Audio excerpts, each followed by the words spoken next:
महाराज श्री दशरथ सोचते हैं मैंने इतनी बड़ी बात कही, मेरा राम कुछ बोला नहीं, सुमंत्र जाओ फिर से बुला करके लाओ। सुमंत्र जी फिर से बुला करके लाए।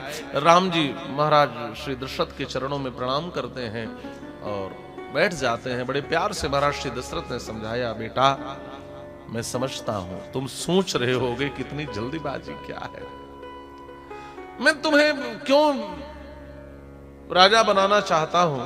तो बेटा ध्यान से सुनना, पहला कारण यह है न किंचिन मम कर्तव्यम तवान यत्राभिषेचनात् अतस्त्वाम अतो यत्वामहं ब्रूयाम तन्मे त्वं कर्तुमर्हसि। तुम्हें राजा बनाने को छोड़कर अब मेरे जीवन में कोई कर्तव्य शेष नहीं है। लोग कहते हैं ना महाराज एक कर्म अधूरा है, एक काम करना अधूरा है, एक काम करना। महाराज दशरथ कहते हैं मैं सब कुछ कर चुका हूं, सारे ऋण से उऋण हो चुका हूं, अब कोई ऋण भी अधूरा नहीं है। बस एक कर्तव्य बचा है मेरे लाल, और वह है तुम्हें राजा बनाना। इसलिए मैं तुम्हें राजा बनाकर अपने इस शेष कर्तव्य को भी पूरा कर लेना चाहता हूं।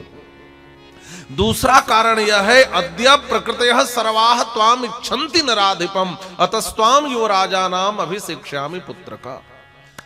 मेरी जितनी प्रकृति है, प्रकृति राजा की 8 होती है, राजा की पत्नी, राजा की प्रजा, राजा का सेनापति, राजा की सेना, राजा के मंत्री, ये सब राजा की 8 प्रकृतियां होती हैं। और महाराज श्री दशरथ कहते हैं अद्य प्रकृतयः सर्वाः त्वाम इच्छन्ति नराधिपम, आज मेरी सारी प्रकृति तुम्हें राजा के रूप में देखना चाहती है, इसलिए मेरे लाल मैं तुम्हें राजा बनाना चाहता हूं। और तीसरा और मुख्य कारण जो है, इतनी जल्दीबाजी क्या है, श्री भरत को क्यों नहीं बुलाया जा रहा है।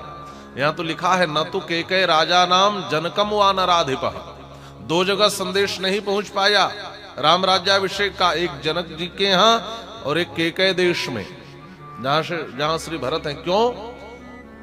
महाराज श्री दशरथ कहते हैं ये मेरे सबसे अपने लोग हैं, इसलिए पश्चातो श्रोष्यतः प्रियम, जो बहुत प्रिय होता है ना, निमंत्रण न भी पहुंचे तो बुरा नहीं मानता है, और जो बुरा मानता है कि मुझे निमंत्रण नहीं मिला, इसका मतलब वो आपका प्रिय नहीं है।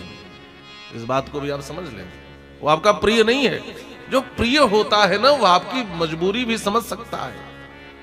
और एक बात अभी समझ लेंगे आप, कैकेय देश निमंत्रण भेजने में कम से कम 7 दिन लगेंगे, और फिर भैया भरत को आने में 7 दिन। जब महाराज श्री दशरथ की मृत्यु हो गई है और उस इमरजेंसी में अयोध्या के सबसे तेज चलने वाले घोड़े भेजे गए हैं महाराज, ऐसे घोड़े गोस्वामी जी ने भी लिखा है कि जो जल और थल पर बराबर दौड़ते हैं। यानी कि कोई रास्ते में कोई तालाब मिल जाए, कोई नहर मिल जाए तो फिर पुल ढूंढने जाए, ना ना, वो जल पे भी उसी वेग से दौड़ते थे। इतने तेज घोड़े पर बैठकर भरत जी आए हैं, तब भी 7 रात्रोषितः पथि, 7 दिन 7 रात रास्ते में लगे केवल आने में, तो आने जाने में 14 से 15 दिन। और आज के ठीक 6 दिन बाद महाराज श्री दशरथ की मृत्यु हो जाएगी। इसको आप समझेंगे, 6 विश्राम हुआ है राम जी का। इतनी जल्दीबाजी क्या है? और एक बात और है, इतनी जल्दीबाजी क्या थी कि ब्रह्मर्षि वशिष्ठ ने मुहूर्त भी नहीं निकाला, और आज भी लोग कहते हैं क्यों नहीं निकाला। मानसकार ने तो यही लिखा, बेगी विलंब न करी नृप साजिय सबुई समान,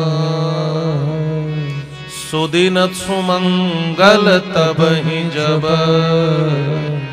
राम हो ही जुबराज, राम हो ही जुबराज, सुदिन सुमंगल तबहि जब राम हो ही जुबराज। वशिष्ठ ने तो यहां तक कह दिया महाराज राम जी को राजा बनाने के लिए एक मुहूर्त की क्या जरूरत, तदेव लग्नम सुदिनम तदेव तारा बलम चंद्र बलम तदेव विद्या बलम दैव बलम तदेव लक्ष्मी पते ते गृहगम स्मरामि सीता पते ते गृहगम स्मरामि।